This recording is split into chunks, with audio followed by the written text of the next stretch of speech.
सभी सुनने वालों को धर्मेंद्र का प्यार भरा नमस्कार। जी हाँ साथियों, डे 37 के लिए आज हम फुल बाइबल रीडिंग चैलेंज में सुनेंगे उत्पत्ति अध्याय 37, उसके बाद भजन संहिता 73-74, सबोपदेशक अध्याय 6, मरकुस अध्याय 9। आइए सुने उत्पत्ति अध्याय 37।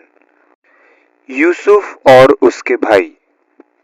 याकूब तो कनान देश में रहता था, जहां उसके पिता परदेसी होकर रहा था। याकूब के वंश का वृत्तांत यह है। यूसुफ 17 वर्ष का होकर अपने भाइयों के संग भेड़ बकरियों को चराता था, और वह लड़का अपने पिता की पत्नी बिल्हा और जिल्पा के पुत्रों के संग रहा करता था, और उनकी बुराइयों का समाचार अपने पिता के पास पहुंचाया करता था। इज़राइल अपने सब पुत्रों से बढ़ के यूसुफ से प्रीति रखता था, क्योंकि वह उसके बुढ़ापे का पुत्र था, और उसने उसके लिए एक रंग बिरंगा अंगरखा बनवाया था। परंतु जब उसके भाइयों ने देखा कि हमारा पिता हम सब भाइयों से अधिक उसी से प्रीति रखता है, तब वे उससे बैर करने लगे और उसके साथ ठीक से बात भी नहीं करते थे। यूसुफ ने एक स्वप्न देखा और अपने भाइयों से उसका वर्णन किया। तब वे उससे और भी द्वेष करने लगे। उसने उनसे कहा, जो स्वप्न मैंने देखा है उसे सुनो।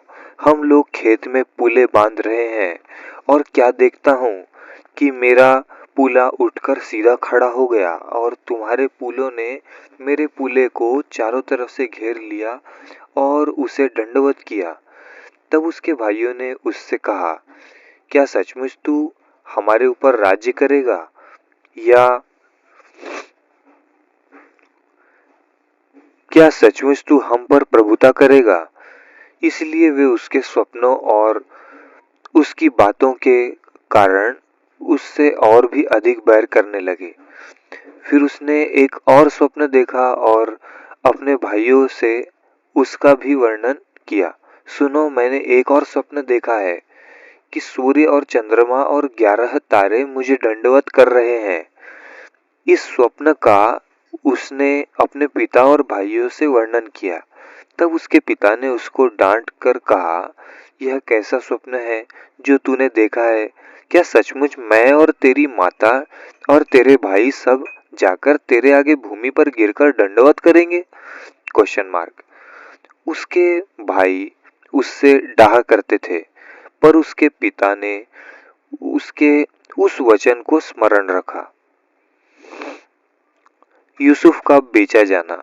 उसके भाई अपने पिता की भेड़ बकरियों को चराने के लिए शेकेम को गए। तब इज़राइल ने यूसुफ से कहा, तेरे भाई शकेम ही में भेड़ बकरी चरा रहे होंगे। तेरे भाई शकेम ही में भेड़ बकरी चरा रहे होंगे, इसलिए जा, मैं तुझे उनके पास भेजता हूँ। उसने उससे कहा, जो आज्ञा, मैं हाजिर हूँ। उसने उससे कहा, जा अपने भाइयों और भेड़ बकरियों का हाल देख आ कि वे कुशल से तो हैं, फिर मेरे पास समाचार ले आ। अंततः उसने उसको हेब्रोन की तराई में विदा कर दिया, और वह शकेम में आया। और एक मनुष्य ने उसको मैदान में इधर उधर भटकते हुए पाकर उससे पूछा, तू क्या ढूंढता है? उसने कहा, मैं अपने भाइयों को ढूंढता हूँ। कृपया मुझे बता कि वे भेड़ बकरियों को कहाँ चरा रहे हैं। उस मनुष्य ने कहा, वे यहाँ से चले गए हैं, और मैंने उनको यह कहते सुना, आओ हम दोतान को चले। इसीलिए यूसुफ अपने भाइयों के पीछे चला और उन्हें दोतान में पाया। ज्यों ही उन्होंने उसे दूर से आते देखा, तो उसके निकट आने के पहले ही उसे मार डालने का षड्यंत्र रचा, और वे आपस में कहने लगे, देखो, वह स्वप्न देखने वाला आ रहा है, इसलिए आओ हम उसको घात करके किसी गड्ढे में डाल दें, और यह कह देंगे कि कोई बनेला पशु उसको खा गया। फिर हम देखेंगे कि उसके स्वप्नों का क्या फल होगा। यह सुन के रूबेन ने उसको उनके हाथ से बचाने के विचार से कहा, हम उसको प्राण से तो न मारे। फिर रूबेन ने उससे कहा, लहू मत बहाओ, उसको जंगल के किसी गड्ढे में डाल दो और उस पर हाथ मत उठाओ। वह उसको उनके हाथ से छुड़ाकर पिता के पास फिर पहुंचाना चाहता था।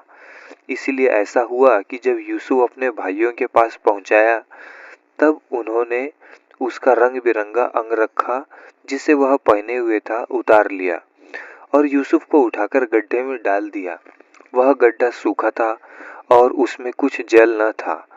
तब वे रोटी खाने बैठ गए और आंखें उठाकर क्या देखा कि इश्माएलियों का एक दल ऊंटों पर सुगंध द्रव्य, बलसान और गंधरस लादे हुए गिलाद से मिस्र को चला जा रहा है। तब यहूदा ने अपने भाइयों से कहा, अपने भाई को घात करने और उसका खून छिपाने से क्या लाभ होगा। आओ हम इसे इश्माएलियों के हाथ बेच डालें और अपना हाथ उस पर न उठाएं, क्योंकि वह हमारा भाई और हमारी ही हड्डी और मांस है। और उसके भाइयों ने उसकी बात मान ली। तब मिद्यानी व्यापारी उधर से होकर उनके पास पहुंचे। अंततः यूसुफ के भाइयों ने उसको उस गड्ढे में से खींच के बाहर निकाला और इश्माएलियों के हाथ चांदी के 20 टुकड़ों में बेच दिया और वे यूसुफ को मिस्र ले गए। रूबेन ने गड्ढे पर लौटकर क्या देखा कि यूसुफ गड्ढे में नहीं है। इसलिए उसने अपने वस्त्र फाड़े और अपने भाइयों के पास लौटकर कहने लगा, लड़का तो नहीं है, अब मैं किधर जाऊं। तब उन्होंने यूसुफ का अंगरखा लिया और बकरे को मार के उसके लहू में उसे डुबा दिया और उन्होंने उस रंग बिरंगे अंगरखे को अपने पिता के पास भेजकर कहला दिया, यह हमको मिला है, अंततः देखकर पहचान ले कि यह तेरे पुत्र का अंगरखा है कि नहीं। उसने उसको पहचान लिया और कहा, हाँ, यह मेरे ही पुत्र का अंगरखा है। किसी दुष्ट पशु ने उसको खा लिया है। निसंदेह यूसुफ फाड़ डाला गया है। तब याकूब ने अपने वस्त्र फाड़े और कमर में टाट लपेटा और अपने पुत्र के लिए बहुत दिनों तक विलाप करता रहा। उसके सब बेटे बेटियों ने उसको शांति देने का प्रयत्न किया, पर उसको शांति न मिली और वह यही कहता रहा, मैं तो विलाप करता हुआ अपने पुत्र के पास अधोलोक में उतर जाऊंगा। इस प्रकार उसका पिता उसके लिए रोता ही रहा। इस बीच मिद्यानियों ने यूसुफ को मिस्र में ले जाकर पोतीफर नामक फिरौन के एक हाकिम और अंगरक्षकों के प्रधान के हाथ बेच डाला। उत्पत्ति अध्याय 37 समाप्त हुआ। भजन संहिता 73 और 74। तीसरा भाग। सचमुच इज़राइल के लिए अर्थात शुद्ध मन वालों के लिए परमेश्वर भला है। मेरे डग तो उखाड़ना चाहते थे, मेरे डग फिसलने ही पर थे, क्योंकि जब मैं दुष्टों का कुशल देखता था तब उन घमंडियों के विषय डाह करता था, क्योंकि उनकी मृत्यु में वेदनाएं नहीं होती, परंतु उनका बल अटूट रहता है। उनको दूसरे मनुष्यों के समान कष्ट नहीं होता और अन्य मनुष्यों के समान उन पर विपत्ति नहीं पड़ती। इस कारण अहंकार उनके गले का हार बना है, उनका ओढ़ना उपद्रव है, उनकी आंखें चर्बी से झलकती है, उनके मन की भावनाएं उमड़ती है। वे ठट्टा मारते हैं और दुष्टता से अंधेर की बात बोलते हैं। वे डिंग मारते हैं, वे मानो स्वर्ग में बैठे हुए बोलते हैं और वे पृथ्वी में बोलते फिरते हैं। इसीलिए उसकी प्रजा इधर लौट जाएगी और उनको भरे हुए प्याले का जल मिलेगा। फिर वे कहते हैं, परमेश्वर कैसे जानता है? क्या परम प्रधान में कुछ ज्ञान है? Question mark. देखो, ये तो दुष्ट लोग हैं, तो भी सदा आराम से रहकर धन संपत्ति बटोरते रहते हैं। निश्चय मैंने अपने हृदय को व्यर्थ शुद्ध किया और अपने हाथों को निर्दोषता में धोया है, क्योंकि मैं दिन भर मार खाता आया हूँ और प्रति भोर को मेरी ताड़ना होती आई है। यदि मैंने कहा होता मैं ऐसा ही कहूँगा, तो देख, मैं तेरी संतान के साथ क्रूरता का व्यवहार करता। जब मैं सोचने लगा कि इसे मैं कैसे समझूं, तो यह मेरी दृष्टि में अति कठिन समस्या थी। जब तक कि मैंने ईश्वर के पवित्र स्थान में जाकर उन लोगों के परिणाम को न सोचा, निश्चय तू उन्हें फिसलने वाले स्थानों में रखता है और गिराकर सत्यानाश कर देता है। आहा, वे क्षण भर में कैसे उजड़ गए हैं, वे मिट गए, वे घबराते घबराते नष्ट हो गए हैं। जैसे जागने हारा स्वप्न को तुच्छ जानता है, वैसे ही प्रभु जब तू उठेगा तब उनको छाया सा समझकर तुच्छ जानेगा। मेरा मन तो कड़वा हो गया था, मेरा अंतःकरण छिद गया था। मैं तो पशु शरीर का था और समझता न था। मैं तेरे संग रहकर भी पशु बन गया था, तो भी मैं निरंतर तेरे संग ही था। तूने मेरे दाहिने हाथ को पकड़ रखा। तू संपत्ति देता हुआ मेरी अगुवाई करेगा और तब मेरी महिमा करके मुझको अपने पास रखेगा। स्वप्न में मेरा और कौन है? तेरे संग रहते हुए मैं पृथ्वी पर और कुछ नहीं चाहता। मेरे हृदय और मन दोनों तो हार गए हैं, परंतु परमेश्वर सर्वदा के लिए मेरा भाग और मेरा हृदय की चट्टान बना है। जो तुझसे दूर रहते हैं वे नष्ट होंगे। जो कोई तेरे विरुद्ध व्यभिचार करता है, उसका तू विनाश करता है, परंतु परमेश्वर के समीप रहना यही मेरे लिए भला है। मैंने प्रभु यहोवा को अपना शरण स्थान माना है, जिससे मैं तेरे सब कामों का वर्णन करूं। देश के बचाव के लिए प्रार्थना। हे परमेश्वर, तूने हमें क्यों सदा के लिए छोड़ दिया है?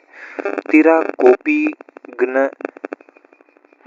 कोपाग्नि का धुआं तेरी चराई की भेड़ों के विरुद्ध क्यों उठ रहा है?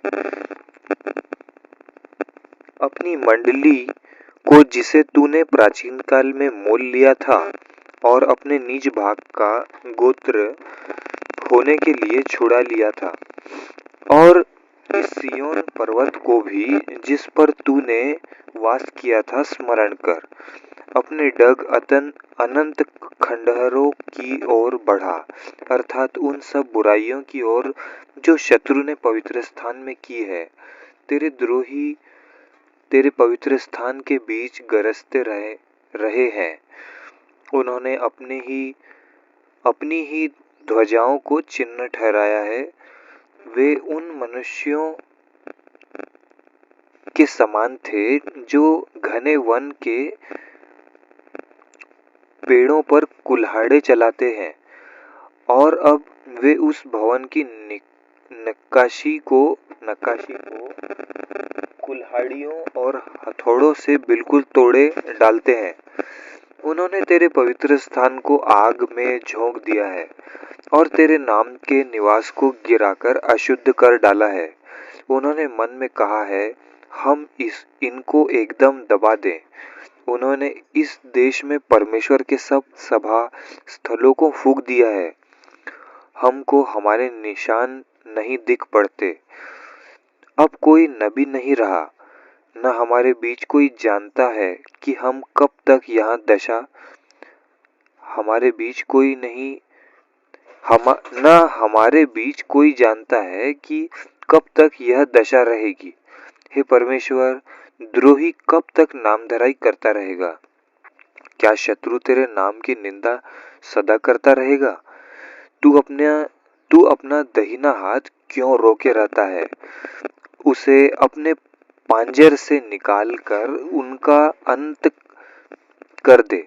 परमेश्वर तो प्राचीन काल से मेरा राजा है, वह पृथ्वी पर उद्धार के काम करता आया है। तूने तो अपनी शक्ति से समुद्र को दो भाग कर दिया। तूने तो जल में मगरमच्छों के सिरों को फाड़ दिया। तूने तो लिव्यातानों के सिर टुकड़े टुकड़े करके जंगली जंतुओं को खिला दिए। तूने तो सोता खोलकर जल की धारा बहाई। तूने तो 12 मासी नदियों को सुखा डाला। दिन तेरा है, रात भी तेरी है। सूर्य और चंद्रमा को तूने स्थिर किया है। तूने तो पृथ्वी की सब सीमाओं को ठहराया। धूपकाल और जाड़ा दोनों तूने ठहराया है। हे यहोवा, स्मरण कर कि शत्रु ने नामधराई की है और मूढ़ लोगों ने तेरे नाम की निंदा की है। अपनी पिंडुकी के प्राण को वन पशु के वश में न कर। अपने दीन जनों को सदा के लिए न भूल।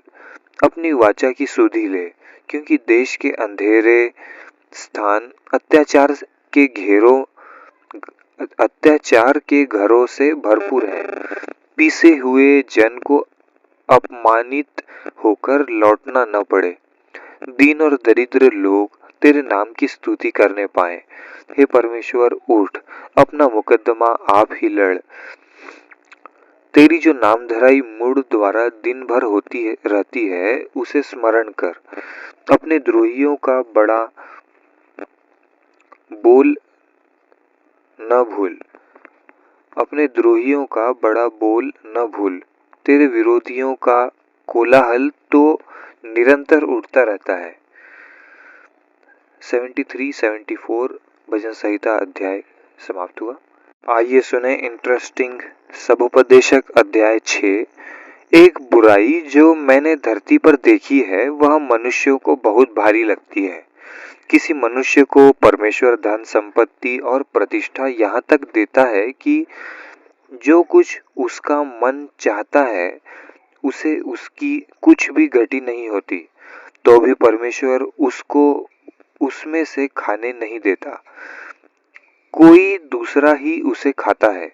यह व्यर्थ और भयानक दुख है। यदि किसी पुरुष के 100 पुत्र हों और वह बहुत वर्ष जीवित रहे और उसकी आयु बढ़ जाए, परंतु न उसका प्राण प्रसन्न रहे और न उसकी अंतिम क्रिया की जाए, तो मैं कहता हूँ कि ऐसे मनुष्य से अधूरे समय का जन्मा हुआ बच्चा उत्तम है, क्योंकि वह व्यर्थ ही आया और अंधेर में चला गया और उसका नाम भी अंधेरे में छिप गया और न सूर्य को देखा न किसी चीज को जानने पाया। तो भी इसको उस मनुष्य से अधिक चैन मिला। हाँ, चाहे वह 2000 वर्ष जीवित रहे और कुछ सुख भोगने न पाए, तो उसे क्या सब के सब एक ही स्थान में नहीं जाते? मनुष्य का सारा परिश्रम उसके पेट के लिए होता है, तो भी उसका मन नहीं भरता।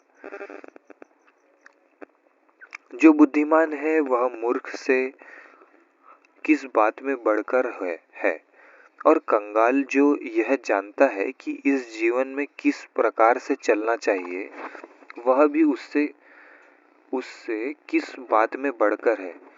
आंखों से देख लेना मन की चंचलता से उत्तम है। यह भी व्यर्थ और मन का कुढ़ना है। जो कुछ हुआ है उसका नाम युग के आरंभ से रखा गया है, और यह प्रकट है कि वह आदमी है, कि वह उससे अधिक शक्तिमान है झगड़ा नहीं कर सकता है। बहुत सी ऐसी बातें हैं जिनके कारण जीवन और भी व्यर्थ होता है। तो फिर मनुष्य को क्या लाभ? क्योंकि मनुष्य के क्षणिक व्यर्थ जीवन में जो वह परछाई के समान बिताता है, कौन जानता है कि उसके लिए अच्छा क्या है? क्योंकि मनुष्य को कौन बता सकता है कि उसके बाद दुनिया में क्या होगा? समुपदेशक अध्याय 6 समाप्त हुआ। अब हम सुनेंगे मरकुस अध्याय 9। उसने उनसे कहा, मैं तुमसे सच कहता हूं कि जो यहाँ खड़े हैं उनमें से कोई कोई ऐसे हैं कि जब तक परमेश्वर के राज्य को सामर्थ सहित आया हुआ न देख ले, तब तक मृत्यु का स्वाद कदापि न चखेंगे। यीशु का रूपांतर। 6 दिन के बाद यीशु ने पतरस और याकूब और यूहन्ना को साथ लिया और एकांत में किसी ऊंचे पहाड़ पर ले गया। वहां उनके सामने उसका रूप बदल गया और उसका वस्त्र ऐसा चमकने लगा और यहाँ तक उज्जवल हुआ कि पृथ्वी पर कोई धोबी भी वैसा उज्जवल नहीं कर सकता। और उन्हें मूसा के साथ एलिय्याह दिखाई दिया। वे यीशु के साथ बातें करते थे। इस पर पतरस ने यीशु से कहा, हे रब्बी, हमारा यहाँ रहना अच्छा है, इसीलिए हम 3 मंडप बनाए, एक तेरे लिए, एक मूसा के लिए और एक एलिय्याह के लिए। क्योंकि वह न जानता था कि क्या उत्तर दे, इसलिए कि वे बहुत डर गए थे। तब एक बादल ने उन्हें छा लिया और उस बादल में से यह शब्द निकला, यह मेरा प्रिय पुत्र है, इसकी सुनो। तब उन्होंने एकाएक चारों ओर दृष्टि की और यीशु को छोड़ अपने साथ किसी को न देखा। पहाड़ से उतरते समय उसने उन्हें आज्ञा दी कि जब तक मनुष्य का पुत्र मरे हुए में से जी न उठे, तब तक जो कुछ तुमने देखा है वह किसी से न कहना। उन्होंने इस बात को स्मरण रखा और आपस में वाद विवाद करने लगे, मरे हुओं में से जी उठने का क्या अर्थ है? और उन्होंने उससे पूछा, शास्त्री क्यों कहते हैं कि एलिय्याह का पहला आना अवश्य है? उसने उन्हें उत्तर दिया, एलिय्याह सचमुच पहले आकर सब कुछ सुधारेगा, परंतु मनुष्य के पुत्र के विषय में यह क्यों लिखा है कि वह बहुत दुख उठाएगा और तुच्छ गिना जाएगा? परंतु मैं तुमसे कहता हूँ कि एलिय्याह तो आ चुका और जैसा उसके विषय में लिखा है, उन्होंने जो कुछ चाहा उसके साथ किया। दुष्टात्मा ग्रसित बालक को चंगा करना। जब वह चेलों के पास आया तो देखा कि उनके चारों ओर बड़ी भीड़ लगी है और शास्त्री उनके साथ विवाद कर रहे हैं। उसे देखते ही सब बहुत ही आश्चर्य करने लगे और उसकी ओर दौड़कर उसे नमस्कार किया। उसने उनसे पूछा, तुम इनसे क्या विवाद कर रहे हो? भीड़ में से एक ने उसे उत्तर दिया, हे गुरु, मैं अपने पुत्र को जिसमें गूंगी आत्मा समाई है तेरे पास लाया था।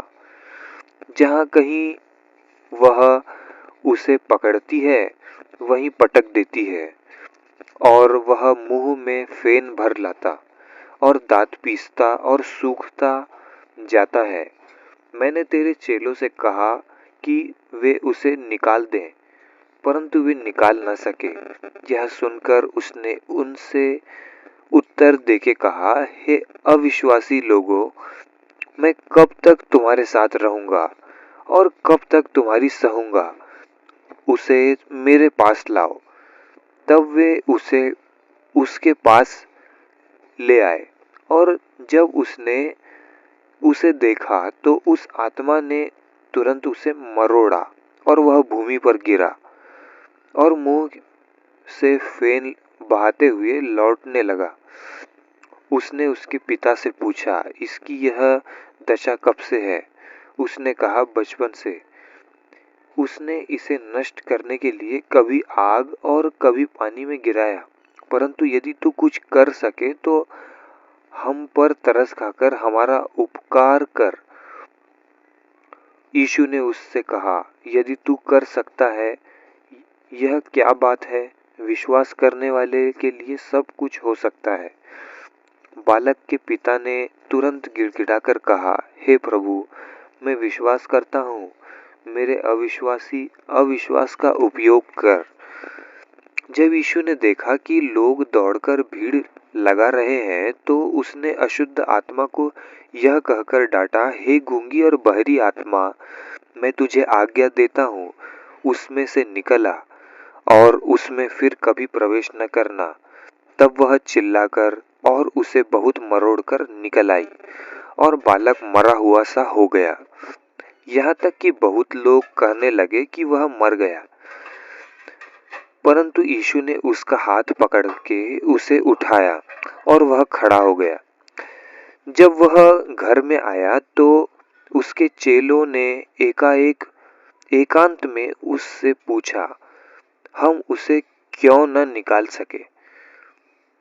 उसने उनसे कहा, यदि जाति बिना प्रार्थना किसी और उपाय से नहीं निकल सकती, यह जाति बिना प्रार्थना किसी और उपाय से नहीं निकल सकती। अच्छा, ये जो जाति है, जो दुष्ट आत्मा है, उसको जाति बोला है। अपनी मृत्यु के विषय यीशु की पुनः भविष्यवाणी। फिर वे वहां से चले और गलील में होकर जा रहे थे। वह नहीं चाहता था कि कोई जाने, क्योंकि वह अपने चेलों को उपदेश देता और उनसे कहता था, मनुष्य का पुत्र मनुष्य के हाथ में पकड़वाया जाएगा और वे उसे मार डालेंगे और वह मरने के 3 दिन बाद जी उठेगा। पर यह बात उनकी समझ में नहीं आई और वे उससे पूछने से डरते थे, सबसे बड़ा कौन है? फिर वे कफरनहूम में आए और घर में आकर उसने उनसे पूछा, रास्ते में तुम किस बात पर विवाद कर रहे थे? वे चुप रहे, क्योंकि मार्ग में उन्होंने आपस में यह वाद विवाद किया था कि हम में से कौन है। तब उसने बैठकर 12 को बुलाया और उनसे कहा, यदि कोई बड़ा होना चाहे तो सबसे छोटा और सबका सेवक बने। और उसने एक बालक को लेकर उनके बीच में खड़ा किया और उसे गोद में लेकर उनसे कहा, जो कोई मेरे नाम से ऐसे बालकों में से किसी एक को भी ग्रहण करता है, वह मुझे ग्रहण करता है, और जो कोई मुझे ग्रहण करता, वह मुझे नहीं वरन मेरे भेजने वाले को ग्रहण करता है। जो विरोध में नहीं, वह पक्ष में। तब यूहन्ना ने उससे कहा, हे गुरु, हमने एक मनुष्य को तेरे नाम से दुष्टात्मा को निकालते देखा और हम उसे मना करने लगे, क्योंकि वह हमारे पीछे नहीं हो लेता था। यीशु ने कहा, उसको मत मना करो, क्योंकि ऐसा कोई नहीं जो मेरे नाम से सामर्थ का काम करे और जल्दी से मुझे बुरा कह सके, क्योंकि जो हमारे विरोध में नहीं, वह हमारी ओर है। जो कोई एक कटोरा पानी तुम्हें इसीलिए पिलाए कि तुम मसीह के हो, तो मैं तुमसे सच कहता हूं कि वह अपना प्रतिफल किसी रीति से न खोएगा। ठोकर का कारण बनना। जो कोई इन छोटों में से जो मुझ पर विश्वास करते हैं किसी को ठोकर खिलाए, तो उसके लिए भला यह है कि एक बड़ी चक्की का पाट उसके गले में लटकाया जाए और वह समुद्र में डाल दिया जाए। यदि तेरा हाथ तुझे ठोकर खिलाए तो उसे काट डाल। टुंडा होकर जीवन में प्रवेश करना तेरे लिए इससे भला है कि दो हाथ रहते हुए नरक की आग में डाला जाए, जो कभी बुझने की नहीं, जहां उनकी कीड़ा नहीं मरता और आग नहीं बुझती, जहां उनका कीड़ा नहीं मरता और आग नहीं बुझती। यदि तेरा पांव तुझे ठोकर खिलाए तो उसे काट डाल। लंगड़ा होकर जीवन में प्रवेश करना तेरे लिए उस इससे भला है कि दो पांव रहते हुए नरक में डाला जाए, जहां उनका कीड़ा नहीं मरता और आग नहीं बुझती।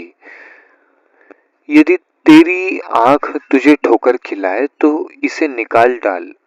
काना होकर परमेश्वर के राज्य में प्रवेश करना तेरे लिए इससे भला है कि दो आंख रहते हुए तो नरक में डाला जाए, जहां उनका कीड़ा नहीं मरता और आग नहीं बुझती। क्योंकि हर एक जन आग से नमकीन किया जाएगा।